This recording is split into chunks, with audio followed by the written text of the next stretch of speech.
In the early 1900s, a young physicist named Max Planck would often sit alone in his study late at night.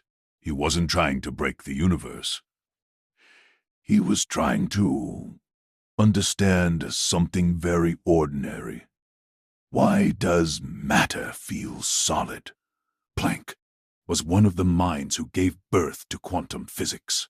The equations on his desk spoke of tiny energies, invisible forces, and vast emptiness. And one quiet night, as he pressed his fingers against the wooden table in front of him, a strange thought arrived. He realized that his hand and the table were never actually meeting.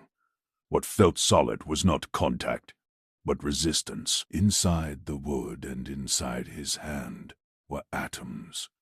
And inside atoms, there was mostly nothing.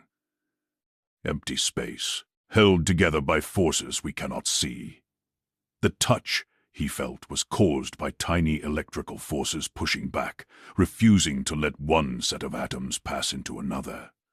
Planck later wrote that matter is not solid in the way we imagine it. What we experience as solidity is the result of unseen forces and energy.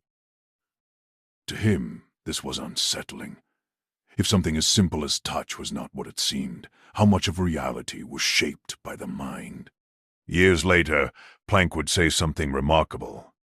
What we perceive as matter is derived from consciousness. For him, touch became a reminder that the world does not reach us directly. It is filtered, interpreted. Every object we feel is a quiet conversation between invisible forces and the human brain. So when you touch a table today, you are repeating the same silent experiment Planck once did in his study. You feel something solid, but in truth, you are feeling energy, space, and your mind's translation of it. And now think of this. When you hug someone you love, your bodies never truly touch either. What you feel in that moment is not contact, but warmth, pressure, memory, safety. The mind filling the space between two people. And somehow, that is enough to feel close. Touch is not contact. It is understanding.